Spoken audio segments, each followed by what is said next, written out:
বাংলাদেশে চীনা বিনিয়োগ আরও বৃদ্ধি আর বাণিজ্য ঘাটতি কমাতে এবার শুরু হয়েছে কম্প্রিহেন্সিভ ইকোনমিক পার্টনারশিপ এগ্রিমেন্ট সেপা তৈরির কাজ, যা চূড়ান্ত হতে পারে বাংলাদেশের প্রধানমন্ত্রীর আসছে চীন সফরে। তবে ব্যবসায়ীরা মনে করেন বাণিজ্য ঘাটতি কমাতে দরকার পণ্যের গুণগত মান বৃদ্ধি, যেখানে বাড়তি বিনিয়োগ টানতে নিশ্চিত করতে হবে সহনীয় আমলাতান্ত্রিক পদ্ধতি। বহুমাত্রিক সম্পর্কের নানান দিকেই আটসাট বাঁধা সম্পর্কে চীনের সাথে যুক্ত বাংলাদেশ। সবচেয়ে বেশি পণ্য আমদানির ক্ষেত্রে একক দেশ হিসেবেও বাংলাদেশের গন্তব্য দেশটি। বড় বাণিজ্য অংশীদার হলেও দেশটির সাথে রয়েছে বিশাল বাণিজ্য ঘাটতি।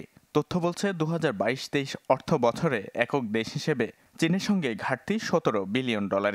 এই সময়ে দেশটিতে শীর্ষ 20 রপ্তানিকারকদের মধ্যে ঠাঁই হয়নি বাংলাদেশের। চীন থেকে আমরা যেগুলো আমদানি করি সেটা হয় আমাদের ভোক্তা কল্যাণে যাচ্ছে, অথবা আমাদের উৎপাদকদের যে ইন্টারমিডিয়েট বিভিন্ন যেসব উপকরণ ইনপুটস সেটার জন্য যাচ্ছে।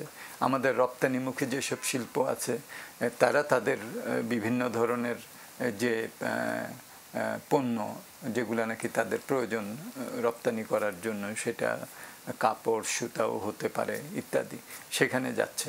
সুতরাং সেদিক থেকে এই আমদানিটা আমাদের অর্থনীতিতে ইতিবাচক ভূমিকা রাখছে।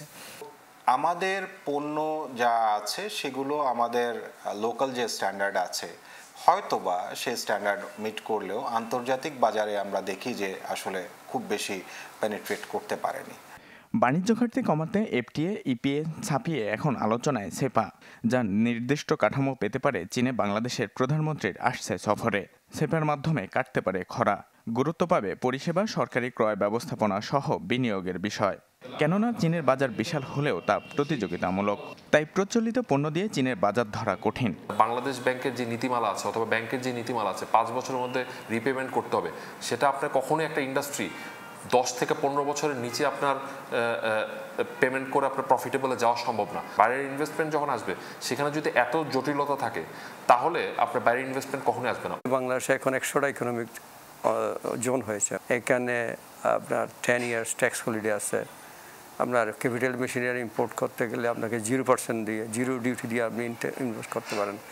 সবচেয়ে বড় সুবিধার জায়গা হলো এখানে আমাদের 170-80 মিলিয়নের মার্কেট। এখানেও আপনি সেল করতে পারবেন এবং এখান থেকে ফরেন আপনি এক্সপোর্ট করতে পারবেন। এই সুবিধাটা তারা নিতে পারে। বাংলাদেশকে ঘিরে আঞ্চলিক যোগাযোগ, বিকল্প জ্বালানি রুট ও বিশেষায়িত শিল্পাঞ্চল তৈরিতে চীনের বাড়তি নজর। আবার আমদানি বাণিজ্য ও বিনিয়োগ আকর্ষণের ক্ষেত্রে এখনও চীনকে বড় উৎস মনে করছে বাংলাদেশ। ইমদাদ হক, চ্যানেল 24, ঢাকা।